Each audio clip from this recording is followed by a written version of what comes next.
이사야 61장 1절부터 9절까지입니다.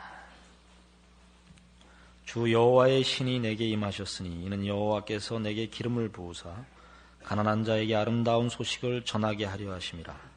나를 보내사 마음이 상한 자를 고치며 포로된 자에게 자유를, 갇힌 자에게 노임을 전파하며 여호와의 은혜의 해와 우리 하나님의 신원의 날을 전파하여 모든 슬픈 자를 위로하되 무릇 시온에서 슬퍼하는 자에게 화관을 주어 그 죄를 대신하며 희락의 기름으로 그 슬픔을 대신하며 찬송의 옷으로 그 근심을 대신하시고 그들로 의의 나무 곧 여호와의 심으신 바 그 영광을 나타낼 자라 일컬음을 얻게 하려 하심이니라. 그들은 오래 황폐하였던 곳을 다시 쌓을 것이며 예로부터 무너진 곳을 다시 일으킬 것이며 황폐한 성읍 곧 대대로 무너져 있던 것들을 중수할 것이며 외인은 서서 너희 양떼를 칠 것이요 이방 사람은 너희 농부와 포도원 지기가 될 것이나 오직 너희는 여호와의 제사장이라 일컬음을 얻을 것이라. 사람들이 너희를 우리 하나님의 봉사자라 할 것이며 너희가 열방의 재물을 먹으며 그들의 영광을 얻어 자랑할 것이며 너희가 수치 대신에 배나 얻으며 능욕 대신에 분깃을 인하여 즐거워할 것이라. 그리하여 고토에서 배나 얻고 영영한 기쁨이 있으리라. 대저 나 여호와는 공의를 사랑하며 불의의 강탈을 미워하여 성실히 그들에게 갚아주고 그들과 영영한 언약을 세울 것이라. 그 자손을 열방 중에 그 후손을 만민 중에 알리리니 무릇 이를 보는 자가 그들은 여호와께 복받은 자손이라 인정하리라. 아멘. 오늘 본문에 의하면 1절에 등장하는 메시아로 인하여 우리에게 구원이 베풀어지는 것을 설명하고 있습니다. 그가 마음이 상한 자를 고치며 포로된 자에게 자유를, 갇힌 자에게 노임을 전파하여 여호와의 은혜의 해와 우리 하나님의 신원의 날을 전파할 것입니다. 이건 다만 정보를 고하는 것이 아니고 이 결과를 초래할 것입니다. 그리하여 슬픔과 절망 속에 있는 우리에게 화관을 씌우고 희락을 주고 찬송을 주며 황폐되었던 것을 다시 짓고 무너졌던 것을 중수할 것입니다. 이런 내적 외적 회복, 그 슬픔과 비극으로부터의 회복으로 말미암는 영광의 승리가 메시아로 인하여 약속되고 있습니다. 우리는 이 사실을 잘 알고 있습니다. 예수 믿는 자들은 다 종말론적인 신앙관을 가지고 있고 그 종말론적인 신앙관의 핵심은 결국 하나님 나라가 완성이 되어 그가 부르신 그의 백성들이 다시는 슬픔이 없고 애통하는 것이 없고 사망이 없는, 그리고 죄가 없는 곳에서 영생 복락을 누릴 것이라고 알고 있습니다. 그러나 이 약속들은, 오늘 본문에 있는 이 약속들은 6절에 보는 바와 같이 오직 너희는 여호와의 제사장이라 일컬음을 얻을 것이라. 사람들이 너희를 우리 하나님의 봉사자라 할 것이며 너희가 열방의 재물을 먹으며 그들의 영광을 얻어 자랑할 것이라 하는 데서 이건 아직 그 약속된 마지막 하늘나라는 아니고 현실인 것이 드러나고 있습니다. 그 하나님께서 그의 백성들에게 아직 환경과 조건의 완성인 궁극적인 천국 이전에 우리가 사는 이 현실과 이 시간 속에서 하나님 나라의 회복, 그때 허락하는 보상들을 충분히 즐길 것이라고 얘기하는 것은 우리로서는 놀라울 수도 있습니다. 우리는 아직도 죄가 우리를 거스리며 죄의 세력이 더 강한 곳에서 살고 있습니다. 우리는 아직 고통 속에 있고 그것이 외적인 고통일 뿐만 아니라 내면적으로도 하나님의 백성으로서의 의의 승리나 성결의 승리를 우리는 다 누리지 못하고 갈등하고 있는 현실입니다. 그런데 어떻게 이런 복과 승리와 완성의 모습으로 우리에게 약속할 수 있을까요? 서두에 말씀드린 바와 같이 기독교 신앙이 종말론적이라 하는 것은 이런 복된 하나님의 나라, 또 그의 백성들이 하나님의 통치로 인하여 완전한 복을 누릴 것을 약속하고 있습니다. 그러나 이것은 상태와 환경에 관한 약속이기 이전에 하나님의 목적과 계획과 뜻을 말합니다. 하나님은 이런 것을 완성하시고 이루실 것입니다. 말하자면 계획과 목적과 뜻이라는 것은 그 계획과 과정과 결과까지 시간이 있고 과정이 있다는 뜻입니다. 종말론적이라는 것은 하나님이 이런 목표를 향하여 그 뜻을 진행시키시며 이루실 것이며 지금은 그 과정에 있다는 것을 우리에게 말씀하시는 셈이고, 그런 차원에서 이 종말에 가서 궁극적인 완성의 자리에서 이루어질 것들을 지금 가지는 것 같이 얘기하는 것은 원리면에서 그런 것입니다.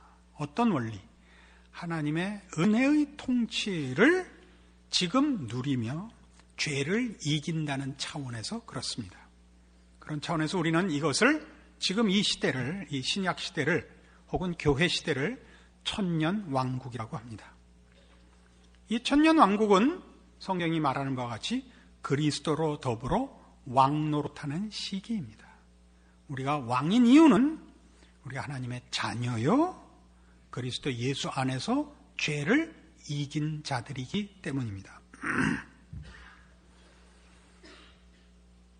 그 하나님의 구원과 그 구원의 궁극적인 완성과의 시간적 간격 속에서 우리의 신앙은 현실적, 조건적, 환경적 차원에서 비극이 없고 전쟁이 없는 환경을 갖고 있지 못하나 그런 모든 결과들을 초래하는 근원적인 이유, 죄를 이기고 극복하고 있기 때문에 장차 완성되어 누릴 것들을 지금 누리고 있다고 성경이 얘기하는 것입니다.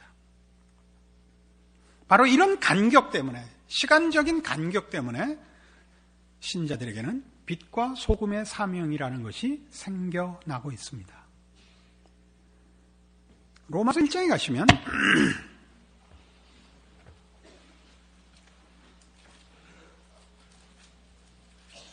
신약성경 239페이지 로마서 1장 16절에 우리가 믿는 기독교 복음을 이렇게 정의합니다.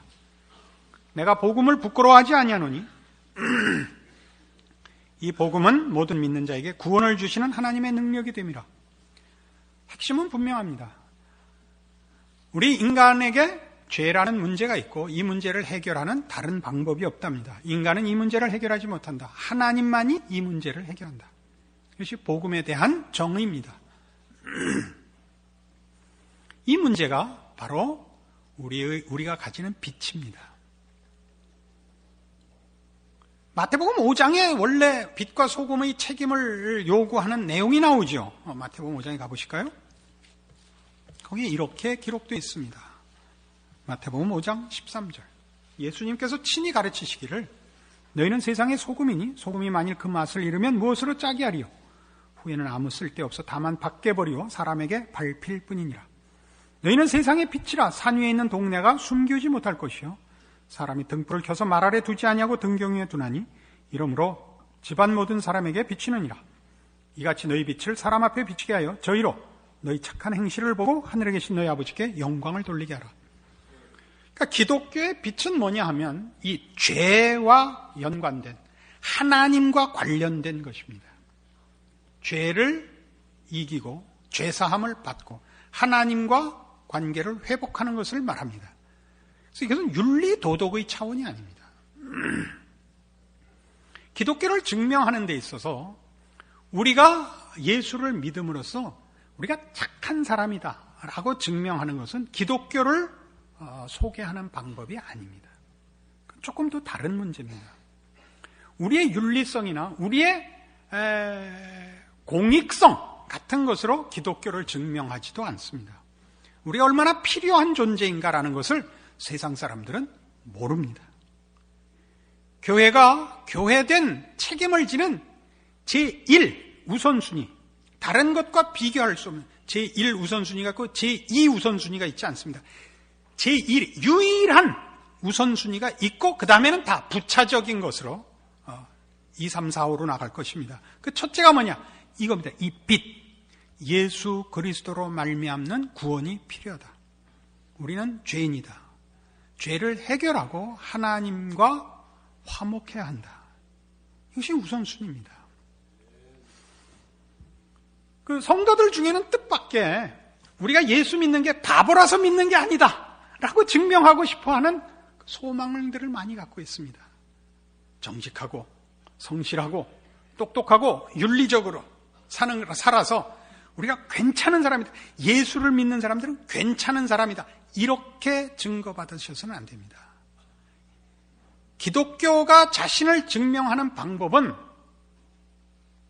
죄를 해결하는 십자가로만입니다. 그래서 교회가 가져야 할 것은 도덕성의 회복이 아니고, 아무래도 좋다는 뜻은 물론 아닙니다. 보다 중요하게 신학적인 회복입니다. 신학적인 회복이라는 건 바로 이 문제, 죄와 십자가와 우리를 지으신 하나님, 이 문제를 유지하고 지키고 발언하고 증명하고 결실하는 것입니다. 우리는 이 문제를 성경에서 이렇게 확인합니다. 고린도 후서 4장에 가시면 289페이지 신약 성경 고린도 후서 4장 5절입니다. 우리가 우리를 전파하는 것이 아니라 오직 그리스도 예수의 주 되신 것과 또 예수를 위하여 우리가 너희의 종된 것을 전파함이라. 뭐 어쩐다고요? 우리를 전파하는 것이 아니라, 이게 무슨 얘기냐 하면 내가 깨우친 것을 얘기하는 것이 아니다 이겁니다. 내가 깨우친 것을 얘기하지 않는다는 건 이런 뜻입니다. 우리 자연인이 가지는 본성상 종교에 관한 우리의 일반적인 본성은 신이라는 존재가 인간이 갖지 못한 초월적인 힘을 가지고 있어서 그 초월적인 힘을 빌려 내가 원하는 결과를 얻으려고 할 때 종교를 갖기 일수고, 또 하나는 범신론적 생각으로 인간이 가진 가장 고급한 덕목을 개발하는 데 있어서 종교적인 깨우침이 필요하다고 생각하는 것입니다. 불교에서 보는 거죠. 범신론적인 생각입니다. 그때는 이것이 득도의 문제입니다. 깨우침의 문제가 되죠. 우린 그런 얘기를 하는 것이 아닙니다. 우리는 하나님이 계시고 우리가 하나님의 지으심을 받았으나 범죄하여 죄인이 되었고 이 문제를 풀 방법이 없는데 예수 그리스도께서 오셔서 우리를 위하여 십자가를 지사 우리로 죄로부터 용서함을 얻고 하나님의 자녀로 회복되어 하나님과 다시 화목하게 되었다는 얘기를 하고 있습니다. 그래서 지금 얘기하는 바와 같이 그리스도 예수의 주 되신 것, 무슨 주인? 구원의 주인 되신 것과 또 예수를 위해 우리가 너희의 종 된 것을 전부, 종 됐다는 얘기를 왜 하죠? 내가 잘나서 이 얘기하는 거 아니다. 내가 깨우친 사상을 가르치는 거 아니다. 내 지식을 교육하는 것 아니다 이겁니다. 그래서 뭐라고 이어져요? 어두운 데서 빛이 비추리라 하시던 그 하나님께서 예수 그리스도의 얼굴에 있는 하나님의 영광을 아는 빛을 우리 마음에 비추셨느니라. 바로 이 빛입니다. 무슨 빛이요? 하나님이 어두운 데서 빛을 창조하시듯이 그리스도를 아는 빛을 창조하셨습니다. 이 창조를 어쨌든 하나님이 그의 자녀들을 통하여 결실하기를 원하십니다. 그래서 우리는 서 있는 겁니다. 이게 교회의 사명이며 우리 성도들의 사명입니다. 이렇게 얘기하면 얼핏 잘못 이해하시면 맞다. 세상은 아무것도 아니다. 세상과 우리는 분리해야 된다라는 극단적인 분리적인 마음을 가질 위험성이 있습니다. 그렇지 않습니다. 소금의 역할이 아직 있습니다. 세상에 대한 성경적인 이해입니다. 세상은 뭡니까? 세상은 죄가 주장하고 죄가 힘을 갖고 있는 곳입니다. 장소적이지 않고 영역적이지 않고 물질적이지 않고 성격과 경향에 있어서 세속성이라는 것은 죄의 성격을 가져 하나님을 반대하며 외면하는 것을 말합니다. 그런데 이 세상과의 분리라는 것이 우리는 지리적인 분리, 물리적인 분리로서 우리를 지키려고 하고 새 속성에서 벗어날 수 있다고 생각해서는 안 됩니다. 그럼 우린 자주 그렇게 생각하고 그렇게 생각하지 않더라도 세상에 대해서는 얼핏 잘못하면 매도해버리는, 부정해버리는 그런 식의 오해를 종종 갖습니다. 우리가 세상을 이렇게 이해해야 됩니다. 세상은 하나님께서 그의 재창조를 이루기 위하여 아직도 보존하고 계시는 무대입니다. 구원이라는 재창조를 하나님이 첫 창조를 마감하시고 재창조를 다시 하시는 것이 아니라 하나님이 만드신 창조 질서의 타락 속에서도 그 첫 창조의 무대 위에서, 그 토대 위에서 재창조를 하고 있다는 걸 잊지 마십시오. 그러니까 우리 모두 어떻게 구원을 받습니까? 우리의 영혼이 태어나지 않고 그냥 하나님 앞에 직접 은혜를 입어서 그냥 이렇게 부름을 받는 것이 아니라 죄인된 부모 밑에 죄인된 존재로 태어나서 살다가 예수를 만나는 겁니다. 왜 그렇게 하시는지 우리는 잘 모릅니다. 하나님이 그렇게 하십니다. 그래서 하나님은 이 세상을, 하나님이 세상을 창조했을 때 창조라는 것은 그 창조 질서와 창조의 내용들은 하나님 보시기에 좋았던 신적 작품입니다. 거기에 죄가 들어오죠. 인간이 죄를 범하는 바람에 죄의 오염이 됩니다. 그럼에도 불구하고 하나님이 창조 질서 속에, 이 죄로 오염된 창조 속에 하나님의 자연 은총을 허락하사 이 1차 창조를 보존하고 계십니다. 이 창조 질서 속에, 죄로 오염된 이 창조 질서 속에 하나님이 자연 은총으로 모든 인류에게 죄로 인한 총체적인 파멸과 파국을 면하게 한 은총들이 있습니다. 양심, 윤리, 도덕, 지성, 이런 것을 주셨습니다. 그래서 인류가 하루아침에 망하는 걸 막아왔습니다. 왜 그렇게 했을까요? 구원하시려고 그랬습니다. 구원하시려고. 그러니까 이 1차 창조의 질서와 이 무대가 없어지면 우리는 구원할 대상을 만날 기회가 없고 우리가 십자가를 만날 기회가 없어집니다. 그러니까 성경이 우리에게 요구하는 건 뭐냐 하면 세상을 교화하라는 것이 아닙니다.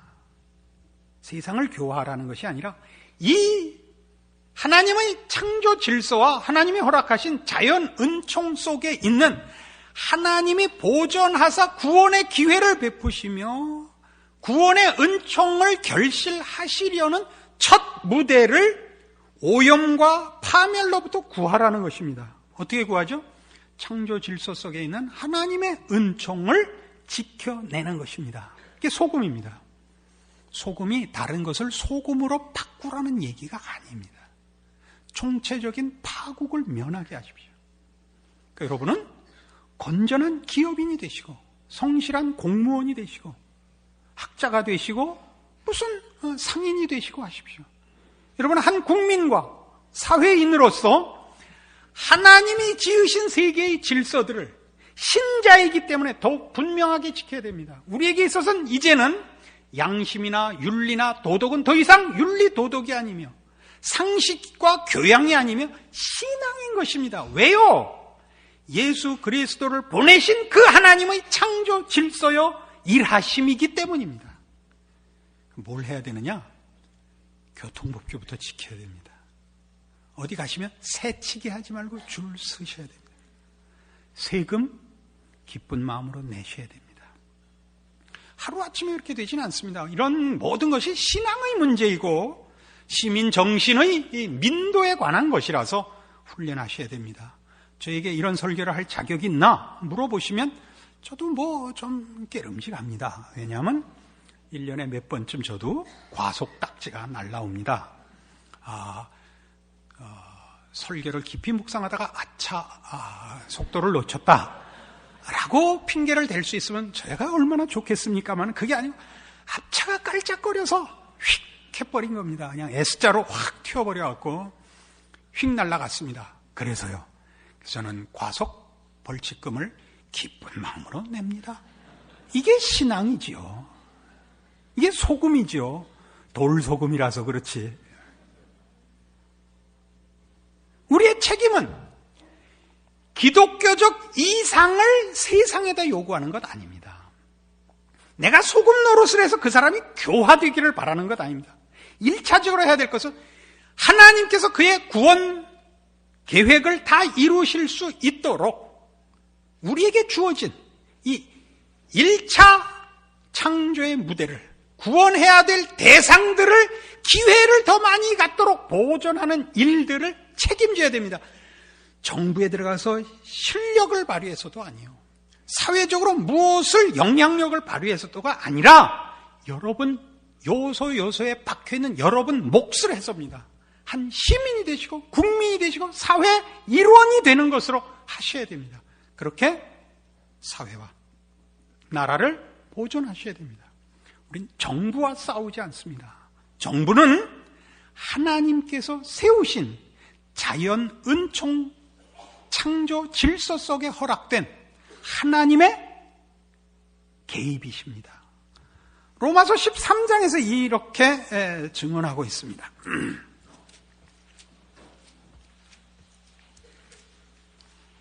신약성경 257페이지 로마서 13장 1절입니다. 각 사람은 위에 있는 권세들에게 굴복하라. 권세는 하나님께로 나지 않음이 없나니 모든 권세는 다 하나님의 정하신 바라. 그러므로 권세를 거스리는 자는 하나님의 명을 거스림이니 거스리는 자들은 심판을 자취하리라. 관원들은 선한 일에 대하여 두려움이 되지 않고 악한 일에 대하여 되나니 네가 권세를 두려워하지 아니하려느냐? 선을 행하라. 그리하면 그에게 칭찬을 받으리라. 그는 하나님의 사자가 되어 네게 선을 이루는 자니라. 그러나 네가 악을 행하거든 두려워하라. 그가 공연히 칼을 가지지 아니하였으니 곧 하나님의 사자가 되어 악을 행하는 자에게 진노하심을 위하여 보응하는 자니라. 이게 다 무슨 얘기를 하는 거예요?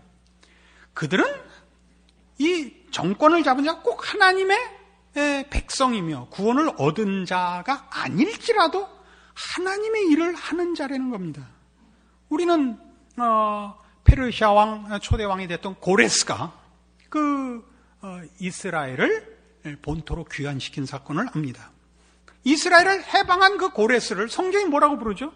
하나님께서 친히 그는 나의 종이라고 합니다. 고레스가 하나님을 믿었다는 뜻이 아닙니다. 그가 하나님의 이 세상을 보존하시며 그 속에서 이루시는 그의 구원 사역의 한 역할을 감당하는 것입니다. 우리는 지난 20, 30년 동안 한국 교회의 양적 부흥과 또는 우리가 가졌던 모든 열심들에 대하여 그 성취를 보았습니다. 한국 교회는 이 문제에 있어서 약간 도를 넘는 생각을 하곤 합니다. 그것은 국가와 민족을 위하여 기독교가 힘이 되기를 자꾸 바라는 것입니다. 지금 가장 시끄러운 정치적인 현실이 되었는데요. 교회라는 이름을 걸고 기독교라는 이름을 걸고 정부를 욕하는 것은 그건 아주 금기사항입니다. 그건 아주 성경적이지 않습니다. 우리가 개인으로 이 나라를 사는 한 개인으로 비난을 하든 박수를 치든 건 개인적인 견해입니다. 개인적인 권리입니다. 교회는 그거 하지 않습니다. 교회는 교회가 할 일을 나라보러 하라 그러면 안 됩니다. 그건 마치 뭐와 같으냐 하면 10계명을 법제화하자는 것과 같습니다. 그럴 수 없습니다. 그건 우리의 신앙이지 한 국가가 책임져야 할 일도 국가의 법일 수도 없는 것입니다. 그러나 우리는 한국 교회는 이 일들을 지금 책임인 것 같이 하고 있습니다. 그래서 구국 기도회 같은 것을 힘을 과시하고 기독교가 이 나라에 얼마나 유익한 존재인가를 그런 식으로 증명하는 건 성경적이지 않습니다. 우리는 세상이 볼 때는 누군지 모르는 존재입니다. 초대교회의 기독교가 로마의 핍박을 받을 때 로마는 기독교를 전혀 오해했습니다. 저들이 반정부적이라고 생각을 했습니다. 그리고 기독교가 그때 그 정부에 자기네들이 유익한 단체라는 변명을 하지 않습니다. 그들은 개인적으로 자기네들의 책임 있는 그 인생을 살았을 뿐입니다. 오늘날 우리에게 필요한 게 뭐라고 생각합니까? 바로 이겁니다. 빛과 소금의 책임. 어떤 빛이요? 우리가 갖고 있는 죄의 문제를 해결한 기독교 진리. 우리 하나님이 누구신가를 아는 생명과 깨우침 받은 우리의 구원에 관한 증언. 그것이 뭘로 나타나죠? 우리 이 시대와 우리가 살고 있는 현실 속에서 하나님께서 일하시도록 소금 노릇을 하는 것입니다. 이 시대가 보존되고 이 나라가 보존돼야 하며, 그러기 위해서는 모든 시민들이 자기의 역할을 해야만 그 나라가 튼튼한 겁니다. 불평을 하고 뒤집어 엎고 이건 우리 몫이 아닙니다. 여러분이 예수를 믿는 정치인으로서 다른 정견을 가지며 다른 정책을 가지며 정부를 비평할 수 있습니다. 기독교라는 이름으로 하지 마십시오. 더 나은 사회를 만들고 더 나은 나라를 만들자, 얼마든지 하실 수 있습니다. 신앙을 잣대로 쓰지 마십시오. 그건 전혀 다른 문제입니다. 우리는 그런 차원에서 세상과 죄를 놓고 분리합니다. 영역과 물리력을 가지고 구별하지 않습니다. 세상이 가지는 하나님에 대한 거부, 세상에 대한 의존성에 대해서 분리를 하는 것이지, 예수를 믿으면 우리 편이고 안 믿으면 적이다 라고 싸우지도 않습니다. 우리 자주 기도하시는 우리 장로님 기도같이 저 김정일이 속히 제거해 주십시오, 그렇게는 안 하는 겁니다. 왜냐하면 걔도 불쌍한 애입니다. 걔도 구원받아야 되는 사람입니다. 사랑할 수는 없습니다. 죽는 게 모두를 위해서 유익하지만, 그러나 너 예수 믿고 죽어라, 이겁니다. 그러나 그 장로님께 제가 말씀드렸더니 그건 나한테 얘기하지 마시오. 그건 할 수 없는 겁니다. 왜냐하면 그건 장로님의 고집이기 때문입니다.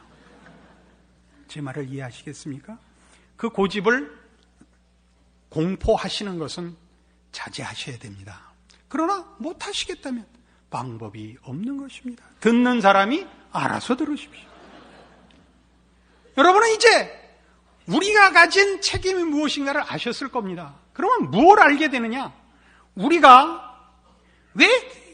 가지는 기대와 믿음에도 불구하고 이 완벽한 환경과 조건으로서의 보상이 오지 않고 이 아직도 고민하고 거스르는 세상에서 끙끙거리고 살아야 하는가를 긍정적으로 이해하고 감수하시게 됩니다.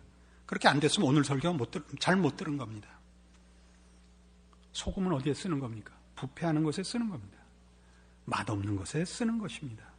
여러분으로 인하여 부패가 지연되고 방지되고 거기에 빛이 비치도록 이렇게 여러분의 존재가 있는 것입니다. 빛이 비치는 것은 어두운 곳입니다. 언젠가 얘기했죠? 가로등이 한 군데 모여 있으면 안 되는 법입니다. 그건 어두운 곳에 홀로 서 있어야 하는 것입니다. 여러분, 음식하고 간을 넣는데 소금을 동그랗게 덩어리로 만들어서 한 군데 폭 파묻어 놓는 그런 소금은 없습니다. 골고루 뿌려져야 되는 겁니다. 문득 돌아보면 사면초가입니다. 그렇죠? 여러분이 있으므로 그 모두가 은혜의 기회를 연장받는 것입니다. 여기에 소돔 고모라를 멸하러 오신 하나님이 의인 10명 있으면 멸하지 않겠다는 이유가 있습니다. 증명할, 결실할 하나님의 사람들이 있다면 거기는 아직 희망이 있지만, 거기 하나님과 하나님을 아는 지식과 구원에 대하여 증거하고 그 사회를 죄의 파멸로부터 구하여 연장할 자가 없다면 하나님이 그걸 죄의 파국과 그 파괴력을 제어하셔야 되는 겁니다. 그래서 소돔 고모라가 멸망을 당하는 것입니다. 놔두면 다 그렇게 될 테니까요.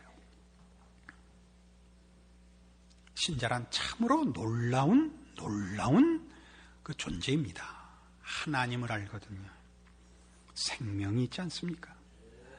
예수 그리스도의 이름으로 무엇이든지 구하러 언제든지 아무 때나 하나님 앞에 들어갈 수 있는 특권을 가진 자입니다.